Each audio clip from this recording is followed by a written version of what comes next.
If you followed this channel for a while, you understand that I regularly do defend Patrik Laine. I think that he is a useful player. I think he is a player that adds value. I understand that 5-on-5 goals are always going to be more important. I understand he scores a lot in the power play. I understand you could even describe him as what I call an empty calorie player, where he isn't necessarily the driver of a line. All of that is fair, but at the end of the day, if you can hit the puck into the net, that is of a lot of value. It's one of the hardest things to do in the NHL is to score goals. We're going to be talking about Patrik Laine and some really interesting comments. We're going to be talking about another really, really interesting trade rumor around the Montreal Canadiens and why I'm actually kind of excited about that trade rumor. But guys, welcome back to Pixel Plus Hockey. If you could make sure to hit that subscribe button, it would be so greatly appreciated. And thank you so much to those that are already supporting me, guys. I'm almost at a 1,000 subscribers, so thank you again. Patrik Laine is a player that has played for the Winnipeg Jets, the Columbus Blue Jackets, and now the Montreal Canadiens. And he was dealt to the Montreal Canadiens last year in a pretty surprising move. And he is commenting, and this is a really, really interesting comment from him, but let's just jump right into it. Quote, "It's a little different from what I'm used to. Before, I've always just gone to whoever owns my rights. Next summer, I get to decide for myself. It's a nice and great situation." Now, I'm going to continue this quote. This is before this. "Well, he's been very happy in Montreal. The 27-year-old still has a very long future ahead of him in the National Hockey League. And while the former number 2 overall pick is set to be a free agent next summer, he's hinted that he may test the waters and not having the opportunity for quite some time." Close quote. Here is my take on this. I like Patrik Laine at a certain number, right? So what is the number for Patrik Laine? You know what player kind of reminds me of Patrik Laine? Brock Besser. I know I might get pushback on that, but they're very similar players, right? Kind of lackadaisical a bit. They don't drive a line, but they always end up scoring between like 25 to 40 goals or something like that, right? Guys that can hit it in the net, but they're not necessarily the drivers of the line. Here's the thing. I was an advocate of the Vancouver Canucks keeping Brock Besser, if you understand what I mean, right?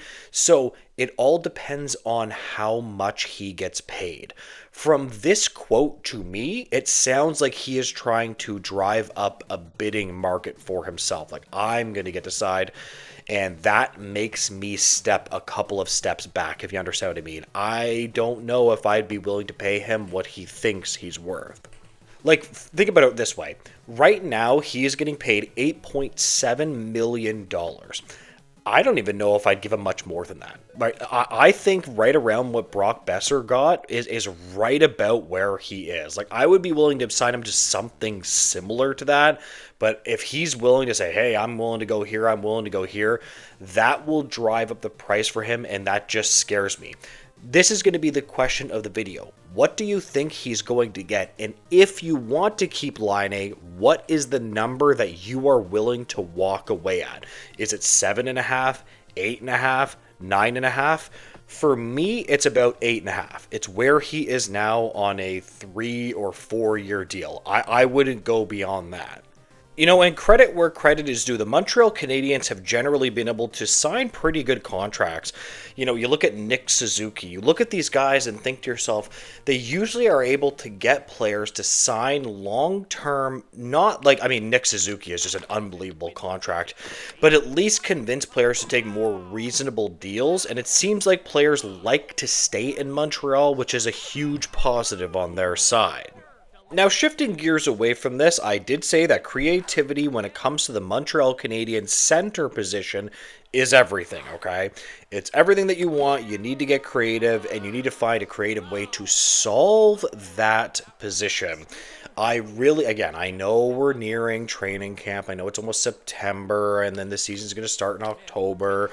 But they still have an opportunity to do something here. You could still do this. Like, you could still get a center or a player that can play center.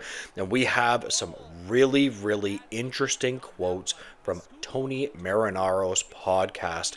Quote, rumors are swirling in Habsland. According to the Hockey News, the Montreal Canadiens are reportedly showing interest in former 40-goal scorer Jared McCann from the Seattle Kraken, Tony Marinaro, close quote. Yeah, I would absolutely do this for sure. I'm not saying he's the perfect player, but this is a player that to me is consistently underrated. He absolutely can play center. He could, I mean, I would put him there before Kirby Dach, in my opinion. He scored 40 goals before. Do you remember when the Maple Leafs, they gave him up to keep Justin Holl in the expansion draft? Oh my God. When the Leafs did that, I was like, why did you do that?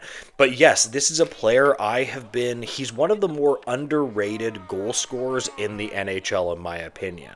Not only that, but this guy only has he has 2 years left on his contract at $5 million, which is incredibly reasonable. Now, I understand the criticism would be that maybe Jared McCann isn't like an everyday center. He's kind of like one of those players that can play center, but you might not envision him playing center all the time on the Habs.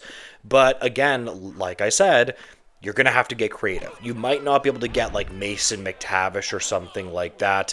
Now, the question is when they're contacting the Seattle Kraken, what are the Seattle Kraken willing to give him up for? That worries me a little bit because Jared McCann is the type of player, while I would love to have him, there's got to be like a limit on what you're willing to give up. Like, for example, I have said that I would give up Reinbacher for McTavish. I would do that trade. That's because I think McTavish is younger. I think he has more of a higher ceiling. I like him more as a 100% center min. Like, he's not like a kind of center. He's like a real center. So that's why I would be willing to give that up. In Jared McCann's case, hell nah. I wouldn't do that in my opinion. So it's like you have to have a ceiling for what you would be willing to give up for this player. Anyways, guys, I am going to leave this video here. If you can make sure to like, comment, and subscribe, I would greatly appreciate that, guys. And make sure to have a great day. Goodbye, guys.